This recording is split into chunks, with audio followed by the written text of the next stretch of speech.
শুন বিহারী ভাই, তোরা রাখতে লারবি ডাং দেখায়, তোরা আপন্তরে ভেদ বাড়ালি, বাংলা ভাষায় দিলি ছাই, ভাইকে ভুলে করলি বড় বাংলা বিহার বুদ্ধিটাই। মাতৃভাষা রক্ষার আন্দোলনের সাবেক মানভূমে ভাষা সেনানীদের আরও উজ্জীবিত করতে এই টুসু গান বেঁধেছিলেন লোকসেবক সংঘের সদস্য তথা প্রয়াত সাংসদ ভজহরি মাহাতো। এই টুসু গানই ছিল ভাষা আন্দোলনের অন্যতম হাতিয়ার। 1948 থেকে 1956 এই 9 বছর ভাষা আন্দোলনের মূল সময় হিসেবে চিহ্নিত। যদিও পুরুলিয়াকে বঙ্গভুক্তির দাবিতে 1912 সাল থেকেই শুরু হয়েছিল আন্দোলন। ভাষা আন্দোলনের মধ্য দিয়ে জন্ম হয়েছিল পুরুলিয়ার। টুসু সত্যাগ্রহ ছিল এই ভাষা আন্দোলনের এক উল্লেখযোগ্য অধ্যায়। হয়েছিল পদযাত্রা।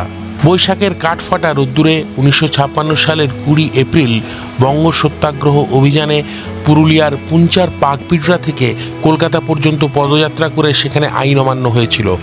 ওই পদযাত্রায় হেঁটেছিলেন 1005 জন কর্মী। কারো মতে সংখ্যাটা 1024, মহিলার সংখ্যা ছিল 10। তবে মহিলার সংখ্যা নিয়ে মত পার্থক্য রয়েছে। তারপর 1956 সালের 1 নভেম্বর বিহার থেকে বাংলায় অন্তর্ভুক্ত হয় পুরুলিয়া। তাই 1 নভেম্বর পুরুলিয়ার জন্মদিন। এই জন্মদিনে কি বলছেন জেলার গুণীজনেরা, কি বলছেন জেলার বিভিন্ন ক্ষেত্রের মানুষজন? পুরুলিয়ার জন্মদিন নিয়ে আমাদের প্রচন্ড আছে, অসন্তুষ্টি যেটা আছে সেটা হচ্ছে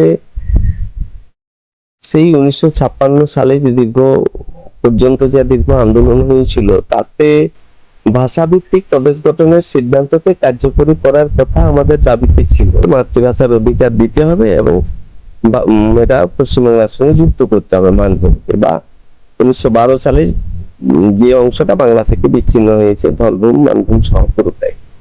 সেই মানভূমে 3টি শিল্পাঞ্চল, জামশেদপুর, বোকারো, ধানবাদ। কিন্তু সেই যে একটা চক্রান্ত এবং ষড়যন্ত্র করে এই শিল্পাঞ্চলটাকে তখন বিহারকে পরিপুষ্ট করার জন্য ওখানে রাখা হয়েছে।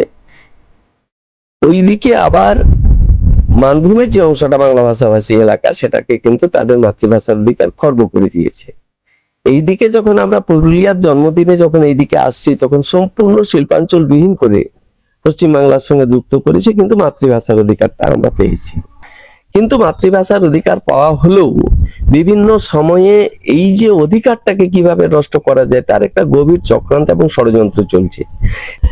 এই যে পুরুলিয়ার মাতৃভাষার অধিকার নিয়েছে এই বিষয়টাকে মানে কংগ্রেস সহ বিভিন্ন জনগোষ্ঠী সেটা মেনে নিতে পারেনি, যার ফলে আমরা যেটা লক্ষ্য করছি ঝাড়খণ্ড রাজ্য গঠনের যে আন্দোলন, সেই আন্দোলনের সময় থেকে যে ঝাড়খণ্ড মুক্তি মোর্চা প্রতি বছর এখানে কালা দিবস পালন করে এবং ঝাড়খণ্ড মুক্তি মোর্চা এবলিস্ট হয়ে গেছে এখানে যখন, তারপরে কিন্তু বিভিন্ন সংগঠনের নামে শুধুমাত্র অজিত মাহাতো এখানে কালা দিবস পালন করে।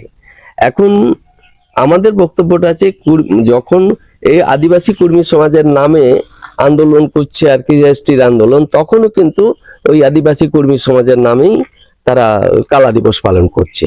এখান থেকে আমার পরিষ্কার মনে হয় যে তাদের মূল লক্ষ্যটা হচ্ছে কিভাবে এটাকে ঝাড়খণ্ডে অন্তর্ভুক্তি নিয়ে যাওয়া যায়। পশ্চিমবঙ্গে অন্তর্ভুক্তি ঘটেছে, এখন একটা বিষয় পরিষ্কার, যদি তারা কালা দিবস পালন করে সেখানে নিশ্চয়ই এই এলাকাটাকে ঝাড়খণ্ডের দিকে নিয়ে যাওয়া যাবে, অন্য জায়গায় তো নিয়ে যাওয়া যাবে না। এটা পুরোপুরি একটা ফেক আন্দোলন, সেই ফেক আন্দোলনটাকে কার্যকরী করার চেষ্টা করছে। এবং আমার যেটা মনে হয় যে বর্তমান সরকার তারও একটা লেজুর আছে, সেটা হচ্ছে পূর্বাঞ্চল আদিবাসী কর্মী সমাজ। একই জিনিস একই ভাবধারাতে তারা আন্দোলনগুলো করছে।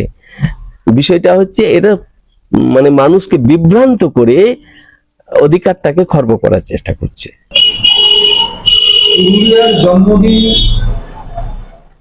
আমাদের অত্যন্ত দুঃখজনক ঘটনা। পুরুলিয়ার জন্মদিন আমরা মানিয়ে নিতে পারি নাই। বিশেষ একটা শ্রেণী তৎকালীন আমাদের মানভূমের সংস্কৃতি পৃথক সংস্কৃতি, পৃথক জাতিসত্তা, পৃথক বিশিষ্ট জনপদ, তাকে খতম করার ষড়যন্ত্র করেছিল তৎকালীন LSS লোকসেবক সংঘ। আজকে মিনারেলস ডেভেলপমেন্ট ট্রেডিং কর্পোরেশন লিমিটেডের নামে টোটাল জঙ্গলমহলের কাঁসাই দামোদর সুবর্ণকার বালি আজকে লুট হচ্ছে, আর আমরা লুটের শিকার। এখানে সমস্ত জনজাতি গোষ্ঠী, প্রান্তিক জনজাতি গোষ্ঠী, এখানে সমস্ত মানুষই আমরা তার লুটের শিকার, শোষণের শিকার, শাসনের শিকার। এই জঙ্গলমহল, এই মানভূম, কখন একে জঙ্গলমহল, কখন একে মানভূম, কখন পুরুলিয়া, যে নামেই ডাকুক, কিন্তু এর জিওগ্রাফি, এর ভাষা, এর ধর্ম, এর সংস্কৃতি, জাতিসত্তা সম্পূর্ণ আলাদা। আমরা এই পুরুলিয়ার জন্ম মানে এক শ্রেণীর মানুষের এইখানে করে খাবে, আমরাকে তাদের চাকর বাকর রাখবে, আমাদের রাজনীতিকে তারা সেই রকম ব্যবহার করে, আমরা কেউ সেরকম মনে করে। তাই আমার লড়াই বরাবরই হচ্ছে এই শোষণ, বঞ্চনা, অবহেলা, এখানে সংস্কৃতি বাঁচাবার জন্য, এখানে মানভূম জাতিসত্তাকে বাঁচাবার জন্য আমার লড়াই আজও চলছে, আগামী দিনও চলবে। আমাদের লড়াই সংগ্রাম চলবে। এক ব্ল্যাক ডে কালা দিবস পালন করি, আমরা কালা দিবস পালন করব আমাদের পুরুলিয়া শহর। জোহার, জয়গ্রাম। শুভ জন্মদিন পুরুলিয়া। 1 নভেম্বর 1956 সালে গঠিত এই জেলাকে জানাই শুভেচ্ছা। পুরুলিয়ার সমৃদ্ধ ইতিহাস, ঐতিহ্যের প্রতি শ্রদ্ধা রইল এবং আগামী দিনে এই জেলা যাতে আরো উন্নতি লাভ করুক এই কামনা করি। আমরা পুরুলিয়াবাসী হিসাবে আমরা নিজেরা গর্বিত যে আমরা পুরুলিয়াবাসী। আমাদের পুরুলিয়া আমাদের গর্বের জেলা। আজকের এই বিশেষ দিনে সকল পুরুলিয়াবাসীকে সুখ, শান্তি, সম্প্রীতি ভাবে, ঐক্যভাবে মিলিত হয়ে পুরুলিয়া জেলার যাতে আরো উন্নতি করা যায়, আরো ডেভেলপমেন্ট করা যায়, তার আমি সকলের প্রতি আবেদন জানাচ্ছি। এবং এই প্রাকৃতিক বলে যে পুরুলিয়ার অবস্থান, পর্যটন বলুন, ঐতিহাসিক দিক থেকে পুরুলিয়ার নিজস্ব একটা ঐতিহ্য, সংস্কৃতি তো আছেই, এবং শুধু সংস্কৃতি নয়, সেই সংস্কৃতি, সেই লোক সংস্কৃতিতে অনেক আমরা পুরাতনের ইতিহাস জানি। তো সেই আজকের এই দিনে আমি অনেক অনেক শুভেচ্ছা জানাচ্ছি এবং শুভেচ্ছা জানাচ্ছি যারা এই জেলার জন্য, এই জেলার জন্য লড়েছেন তাদের প্রতি, যে ওই তাদের স্মৃতি, মানভূম ভাষা আন্দোলনের যারা স্মৃতিস্তম্ভ হয়ে থাকার এই জেলার, তাদের প্রতি আমি শ্রদ্ধা জানাচ্ছি। এবং আজ 1 নভেম্বর এই দিনটি পুরুলিয়ার জন্মদিন হিসেবে পালিত হয়, কারণ আগে পুরুলিয়া বিহার রাজ্যের অন্তর্ভুক্ত ছিল। পরে 1956 সালে ভাষা আন্দোলনের মধ্য দিয়ে পূর্বতন বিহার রাজ্যের মানভূম জেলার সদর মহকুমাটি পুরুলিয়া নামে পশ্চিমবঙ্গের অন্তর্ভুক্ত হয়। এবং আমি নিজেও একজন পুরুলিয়ার বাসিন্দা, সেই অর্থে আজকে পুরুলিয়ার জন্মদিনে আমি নিজেও খুব আনন্দিত এবং সাথে আমি গর্বিত বোধ করছি। 1956 সালের 1 নভেম্বর আমরা পুরুলিয়া জেলার মানুষ, আমরা তৎকালীন বিহারে ছিলাম, আমরা পশ্চিমবঙ্গে অন্তর্ভুক্তি ঘটেছে। স্বাভাবিকভাবেই 1 নভেম্বর পুরুলিয়া জেলার জন্মদিন। আমরা পুরুলিয়া পৌরসভা এই বঙ্গভুক্তির ক্ষেত্রে আমাদের একটি বিশেষ ভূমিকা ছিল। তৎকালীন পৌর প্রতিনিধি যারা ছিলেন, মানে ভাষা আন্দোলনের ভিত্তিতেই এই বঙ্গভুক্তি ঘটে এবং এই ভাষা আন্দোলনে রীতিমতো পৌরসভা সামিল হয়েছিলেন। তার বোর্ড রেজুলেশন আছে এবং যে কমিশন হয়েছিল ভাষা কমিশন, সেখানে পৌরসভার তৎকালীন যারা পৌর প্রতিনিধি তারা সামিল হয়েছিলেন। তারা বঙ্গভুক্তির পক্ষে জোরালো সওয়াল করেছিলেন। এই নজির পুরুলিয়া পৌরসভায় আছে। তাই স্বাভাবিকভাবে এই দিনটা পুরুলিয়া পৌরসভা গুরুত্ব সহকারে পালন করে।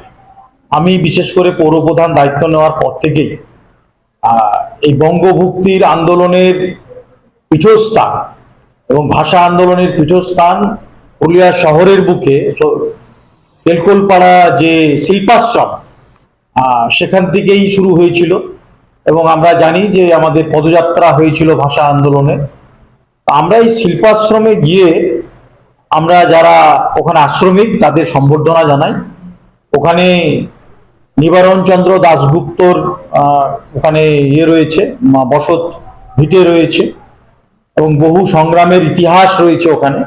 আমরা ওই দিনটা ওখানে গিয়েই ভাষা আন্দোলনের সেনানীদের আমরা সম্মান জানাই, আমরা তাদের স্মরণ করি এবং আগামীকাল আমরা পৌরসভার পক্ষ থেকে আমরা সেখানে যাব, আমরা সেখানে সম্মান জানাবো সেই সমস্ত আন্দোলনকারী, ভাষা আন্দোলনকারী যাদের আন্দোলনের ফলে আমরা বঙ্গভুক্ত ঘটেছে, তাদের আমরা স্মরণ করব।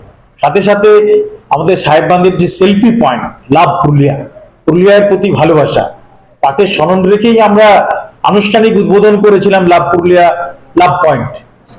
তো সেখানেও আমরা মর্যাদার সঙ্গে আমরা সেখানেও আলোর দিয়ে এবং বিভিন্ন স্বেচ্ছাসেবী সংগঠন তারা এসে ওখানে পালন করে, সেটাও মর্যাদার সঙ্গে পালিত হবে। পুরুলিয়ার বাসিন্দার আমি, আজকে পুরুলিয়ার জন্মদিন, সেই জন্য আমি গর্বিত বোধ করি। নমস্কার। আজ 1 নভেম্বর পুরুলিয়া জেলার পক্ষে একটি বিশেষ স্মরণীয় দিন।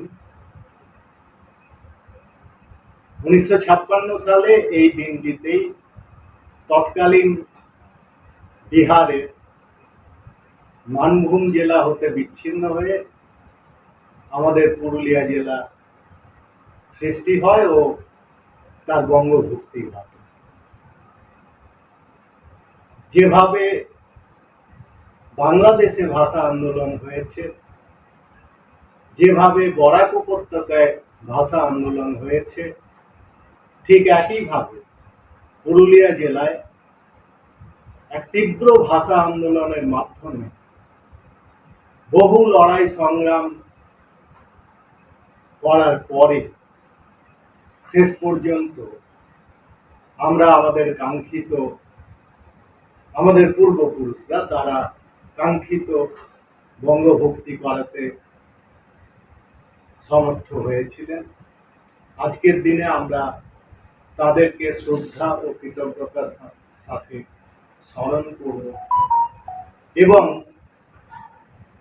আজকের এই দিনটিতে আমরা বাংলা ভাষা এবং আমাদের গর্বের, আমাদের প্রাণের, আমাদের মায়ের মানভূমি ভাষা,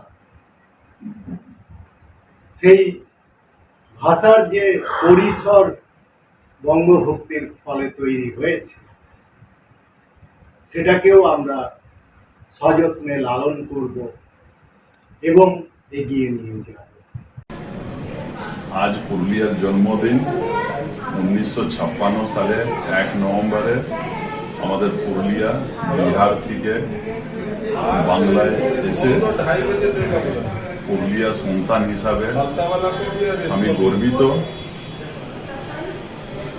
আমাদের চেষ্টা করে যাচ্ছি যাতে পুরুলিয়াকে অনেক এগিয়ে নিয়ে যেতে। আমাদের পুরুলিয়া জেলা প্রাকৃতিক সৌন্দর্য এবং ছৌ নৃত্যে বিখ্যাত। এই প্রাকৃতিক সৌন্দর্য এবং ছৌ নৃত্যকে নিয়ে আমরা যাতে পুরুলিয়া ট্যুরিজমে একটা ইন্টারন্যাশনাল ডেস্টিনেশন হতে পারে, তার জন্যে আমাদের চেষ্টা রাখতে হবে এবং পুরুলিয়ার প্রত্যেকটা মানুষ শিল্পায়ন থেকে সমস্তভাবে আমরা যাতে এখানকার মানুষ উন্নত হতে পারে, পুরুলিয়াকে যাতে আমরা এগিয়ে নিয়ে যেতে পারি, তার জন্য আমরা পুরুলিয়ার জন্য সমস্ত রকম চেষ্টা এর আগেও করতে থাকবো। এই পুরুলিয়ার জন্মদিনের জন্য আমি সবাইকে, আমাদের পুরুলিয়াবাসীকে অনেক শুভেচ্ছা এবং ধন্যবাদ জানাই। নমস্কার। নমস্কার। আজ পুরুলিয়ার শুভ জন্মদিন। দীর্ঘ ৪৫ বছরের আন্দোলনের ফলস্বরূপ পশ্চিমবঙ্গে 1956 সালের 1 নভেম্বর অন্তর্ভুক্তি হয় এই জেলা। আজ 1 নভেম্বর শুভ জন্মদিন আমাদের পুরুলিয়া জেলা। পুরুলিয়া জেলা আমাদের গর্ব, আমাদের অহংকার, আমাদের আবেগ, আমাদের ভালোবাসা। আমাদের চিন্তনে, মননে, ভাবনায়, ভালোবাসায় সর্বদা এই পুরুলিয়া জেলা। পুরুলিয়া জেলার শিল্প, পুরুলিয়া জেলার সংস্কৃতি কৃষ্টি আজ বিশ্ববন্দিত। শৈশব থেকে পুরুলিয়া জেলাকে এগিয়ে যেতে দেখেছি। আগামী দিনে পুরুলিয়া জেলা আরও উন্নত হোক। পুরুলিয়াবাসী হিসাবে নিজেকে পরিচয় দিতে আনন্দ অনুভব করি, গর্ব বোধ করি। আমার পুরুলিয়া, আমাদের সকলের পুরুলিয়া ভালো থাকুক, সকল পুরুলিয়াবাসী ভালো থাকুক। Happy birthday Purulia. শহর পুরুলিয়া থেকে সুইটি চন্দ্র ও প্রেম দত্তের রিপোর্ট, পুরুলিয়া মিরর।